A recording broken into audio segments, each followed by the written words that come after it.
আজকের এই বিশ্ব মৃত্তিকা দিবস এখানে পালন করা হচ্ছে। এই দিবসটি পালন করার মূল অর্থ হচ্ছে মাটি আমাদের জীবনের সর্বক্ষেত্রে খুব প্রয়োজন।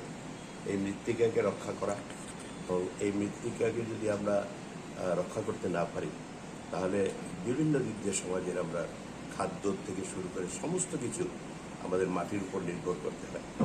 সেই মাটির ক্ষয়, বিভিন্ন দুর্যোগ বা আমরা নিজেরাও বিভিন্ন সময় বিভিন্ন কাজের মধ্য দিয়ে এটাকে অপচয় করি, এটাকে না করা এবং আমরা বর্তমান সময়ে মাটির উপর যে কিছু কিছু আমরা সার বা জৈব সার এগুলি আমরা প্রয়োগ করি, এতেও মাটির ক্ষয় হয়।